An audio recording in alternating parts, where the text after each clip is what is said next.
பார்வதி பதையே அரகர மகாதேவா.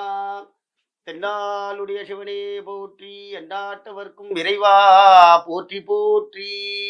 அன்பார்ந்த பக்தி ஒளி நேயர்களுக்கு சுவாமிநாத சார்லி அனந்த கோடி நமஸ்காரம். எல்லாமல்ல எம்பெருமான் பரமேஸ்வருடைய பெரிய அனுகிரகத்தினாலே மகா சிவராத்திரியுடைய வைபவங்கள், இந்த சிவராத்திரியை சொல்லிண்டே போயிட்டே இருக்கலாம் ஒவ்வொன்னா. என்ன அப்படின்னா பரமேஸ்வருடைய பிரத்யக்ஷ அனுகிரகம் மகா சிவராத்திரி. இல்ல என்ன அப்படின்னா சுவாமிக்கு ருத்ராட்சம், விசேஷமான ருத்ராட்சம். இந்த ருத்ராட்சத்தின் மகிமை என்ன அப்படின்னா, நம்ம ஒரு பெரிய ஸ்தலம் ஒன்று இருக்கிறது.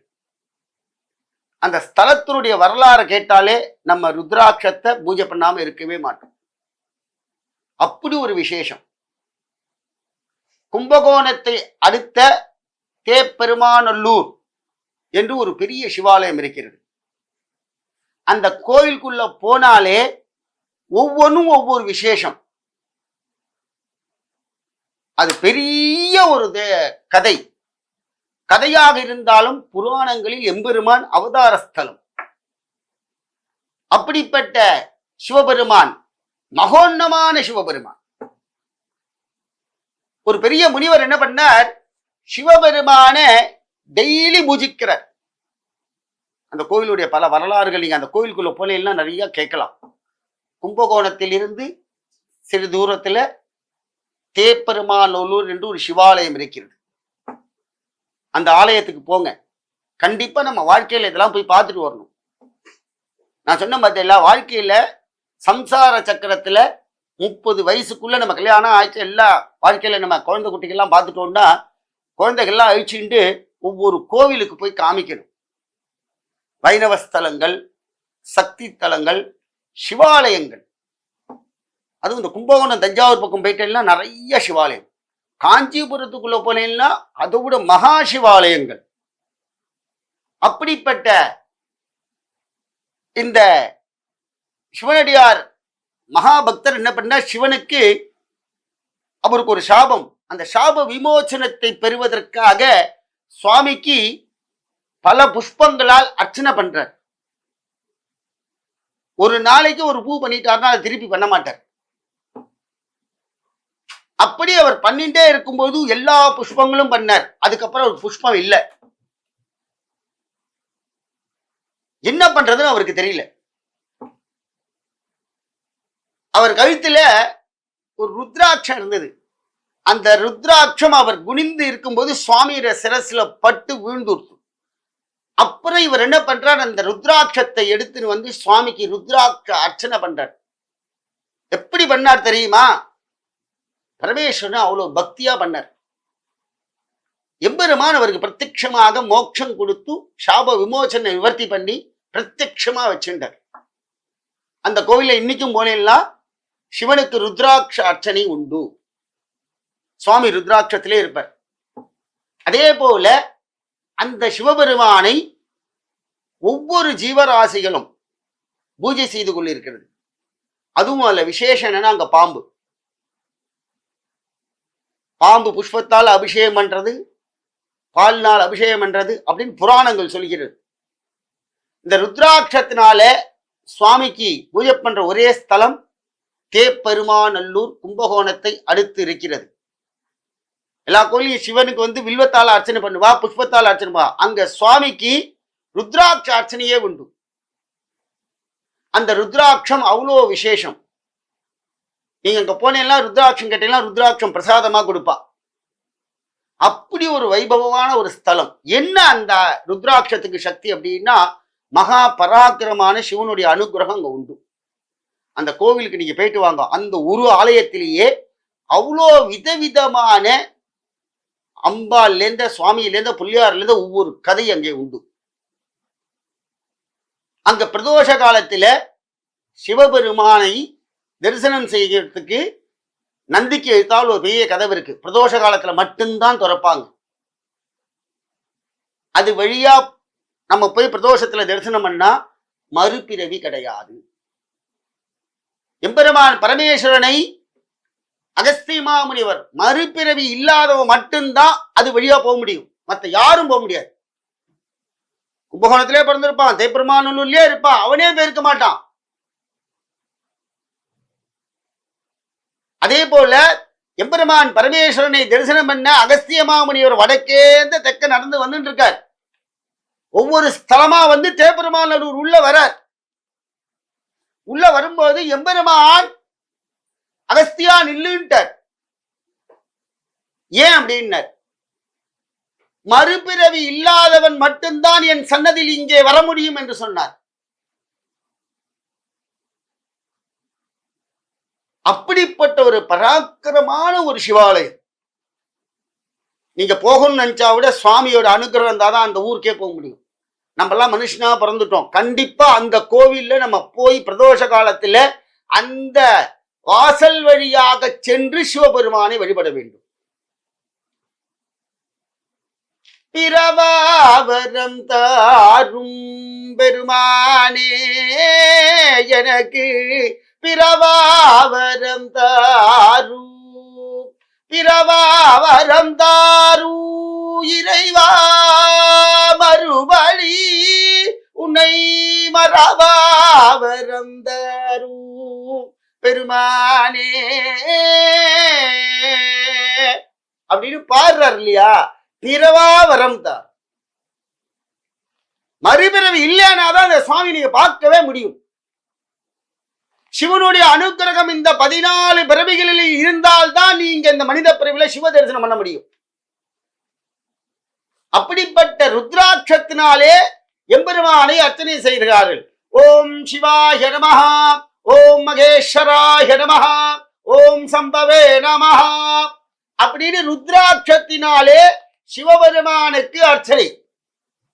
எல்லா கோயிலையும் விபூதி இல்லைன்னா புஷ்பத்தால் அர்ச்சனை பண்ணுவான். அப்ப அந்த ருத்ராட்சத்துக்கு என்ன மகிமை? எம்பெருமானுக்கு ருத்ராட்ச அர்ச்சனை செய்து என்ன போகும் அங்க அப்படின்னா பிறவி பயன் போகும். எத்தனை பிறவில நீங்க பாவம் பண்ணாலும் அத்தனை பிறவி பாவமும் தீந்துரும். இந்த பிறவியில நம்ம செய்த அனைத்து விதமான தெரிந்தும் தெரியாத பாவங்கள் அனைத்தும் அந்த சிவனை தரிசனம் பண்ணிட்டேன்னா அப்படியே போயிடும். அந்த ருத்ராட்சம் கொடுப்பா, அதை வாங்கி சுவாமிகிட்ட வச்சுக்கும் வாத்துல. அதே போல இந்த சிவராத்திரி வைபவத்தில் நம்ம என்ன பண்ணணும் அப்படின்னா, ஒரு முகம் 2 முகம் 3 முகம் எத்தனை முகம் இருந்தாலும் பரவாயில்ல, ருத்ராட்சத்துல நம்ம என்ன பண்ணணும்னா ஒரு 11 சிவனடியார்களுக்கான நம்ம அதை கொடுக்கணும். சுவாமி நான் சிவனடியாரை தேடி எங்க போறது? நம்ம ஆலயத்துக்கு வரவன் அத்தனை பேரும் வரவன் அத்தனை பேருமே சிவனடியார் தான். எவன் ஒருத்தன் சிவன் கோவிலுக்குள்ள வந்துட்டான சிவராத்திரி அன்னைக்கு அவன் சிவனடியார். சித்தத்தை சிவன்பால் வைத்த அடியார். அவனா ஒன்னும் வரல, சிவபெருமான் அவன் இருதயத்துல இருந்தால்தான் அவன் சிவராத்திரி அன்று சிவாலயத்துக்குள் செல்ல முடியும், இல்லைன்னா பண்ணவே முடியாது. சுவாமி எனக்கு நைட் ஷிப்டா இருக்கு, நான் எப்ப போறது அப்படின்னா காலையில போங்க. சுவாமி எனக்கு காலை ஷிப்ட், நைட்டு போய் சுவாமியை பார்த்துருங்க. ஆன்மீக செல்வந்தர்களே, நம்பாத்துல பிறந்த குழந்தையிலேருந்து எல்லாரையும் அழிச்சுன்னு போய் சுவாமியை சிவ தரிசனம் செய்ய வையுங்கள். குழந்தைகளுக்கெல்லாம் சிவபாக்கியத்தை கொடுங்கோ. நீங்க ஒரு 50,000 ரூபாய்க்கு செல்லு வாங்கி கொடுத்தா மாதிரி வச்சுக்கோல. குழந்தைகளுக்கு அந்த காலத்துல செல்லு தான் எல்லாம் டீசன்ட், இந்த கலியுக பொருட்கள் தான் வாங்கி கேட்குதுங்க. ஆனால் நீங்க சொத்து சேர்த்து வைக்கக்கூடிய 1 கோடி ரூபாய் இல்லைங்க, பல கோடி மதிப்புள்ள சிவனுடைய அனுகிரகம் சிவராத்திரி. காண கிடைக்காத பெரிய அனுகிரக செல்வம். அந்த சிவராத்திரி அன்னைக்கு நம்மளால ஒரு 11 உங்களுக்கு எவ்வளவு சக்திக்கு முடியுமோ நீங்க வாங்கி வச்சுக்கோங்க ருத்ராட்சத்தை. அந்த ருத்ராட்சத்தை கோவில்ல சிவாச்சாரியார்ட்ட சொல்லி எவ்வளவு ருத்ராட்சம் அதை அர்ச்சனை மாதிரி அவர்கிட்ட பண்ண சொல்லிட்டு சுவாமி மேல அந்த விபூதியில வச்சு வரவாளுக்கெல்லாம் கொடுங்கோ. லேடிஸா இருக்கட்டும் ஜென்ஸா இருக்கட்டும் எல்லாருக்கும் கொடுங்கோ. அதை தானம் செய்யுங்கள், ருத்ராட்ச தானம்.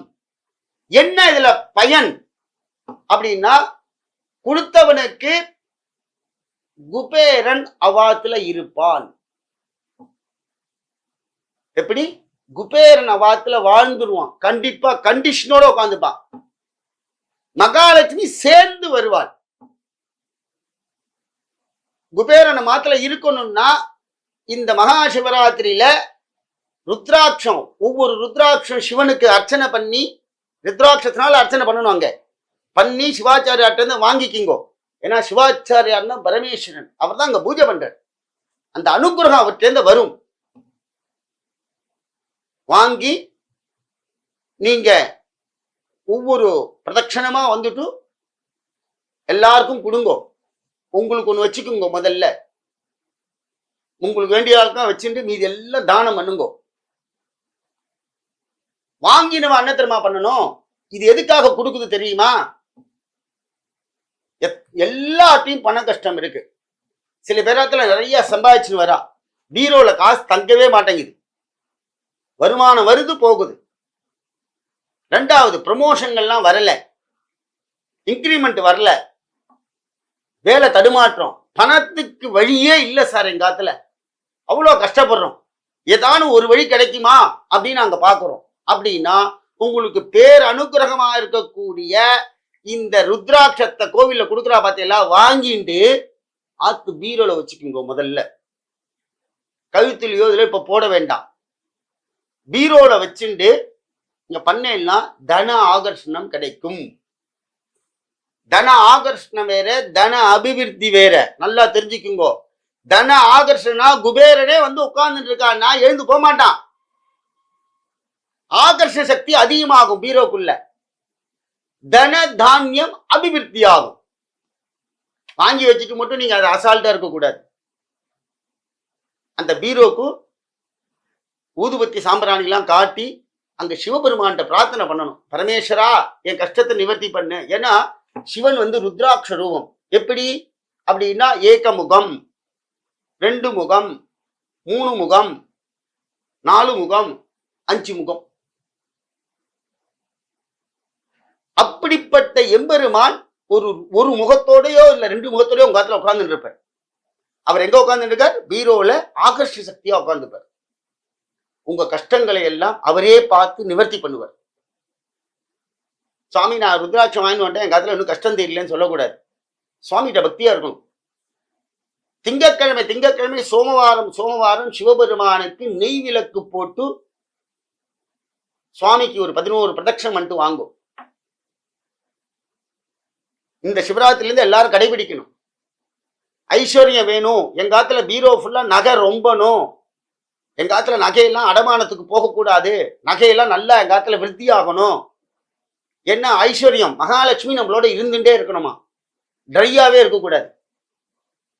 ஆத்து பீரோல ட்ரையாவே இருக்கக்கூடாது, பணம் இருந்துட்டே இருக்கணும். அப்பதான் வாசம் செய்யறான்னு அர்த்தம். அப்படிப்பட்ட குபேரனுடைய அனுகிரகம், மகாலட்சுமியுடைய அனுகிரகம், சொர்ணலட்சுமியுடைய அனுகிரகம் அங்க வாசம் கண்டிப்பா செய்வார்கள். ஏன்னா பரமேஸ்வரனை நீங்க பிரார்த்தனை பண்றேன், சிவபெருமான் கிள்ளி கொடுக்க மாட்டார், அள்ளி கொடுத்துட்டு போயிடுவார். கொட்டும் கல கல கல கலன்னு, நம்மளால் தான் எடுத்து வைக்க முடியாது, அந்த அளவுக்கு சுவாமி கொடுப்பார். அப்படிப்பட்ட இந்த ருத்ராட்சத்தை கோவில்ல நீங்களும் தானம் கொடுங்கள். ஒருத்தர் கொடுத்தா நீங்க வாங்கி வச்சுக்கோ. சுவாமி, என் காலத்துல ஒரு 15 ருத்ராட்சம் வந்திருக்கு, நிறைய பேர் கொடுத்தா. இதை நான் என்ன பண்றது அப்படின்னா, ஒண்ணு பீரோல வச்சு அந்த ருத்ராட்சத்தை நல்ல மாலையா மாட்டி, இந்த மாத்துல சிவன் போட்டோ இருந்ததுன்னா அதுல மாட்டுங்கோ. ரொம்ப விசேஷம்.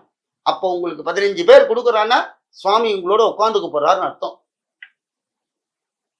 கோவில்ல நீங்க ருத்ராட்சத்தை வாங்கி தானம் பண்ணுங்கள். சுவாமி, எனக்கு சிவராத்திரியில கிடைக்கல, மற்ற நாள்ல பிரதோஷ காலத்துல சிவனுக்கு அர்ச்சனை பண்ணி பிரதோஷத்தன்னைக்கு கொடுங்கோ. சிவராத்திரியில கொடுக்கலன்னா எல்லாருக்கும் கொடுங்க, குழந்தைகளுக்கு கொடுங்கோ. ஆனா கொடுக்குறவாள்கிட்ட சொல்லணும், நீங்க கழுத்துல போடக்கூடாது, பத்திரமா பீரோல வச்சுக்குங்கோ. தன ஆகர்ஷணம். ஏன்னா சுவாமிகிட்டேந்து பூஜை பண்ணி கஷ்டங்களை, உங்க கஷ்டத்தையும் நிவர்த்தி பண்றார், அடுத்தவாளுடைய கஷ்டத்தையும் நீங்க தர்மமா நிவர்த்தி பண்றேன். உங்களுக்கு 2 பாக்கியத்தை கொடுக்கிறார் சுவாமி இந்த ருத்ராட்சத்தினால.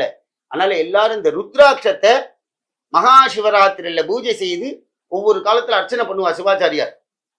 அந்த அர்ச்சனை பண்ணி வாங்கி கொடுங்கோ. எல்லாரும் வாங்கி அந்த விபூதியோட கொடுக்கணும். ஒரு ருத்ராட்சம் மட்டும் கொடுக்க கூடாது. ஒரு விபூதியோட ருத்ராட்சத்தை கொடுங்கோ, அமோகமா இருப்பேன். சிவபெருமான் நம்பாத்திலேயே தாண்டவம் ஆடின்னு இருப்பார், ஆனந்தமா இருப்பார்.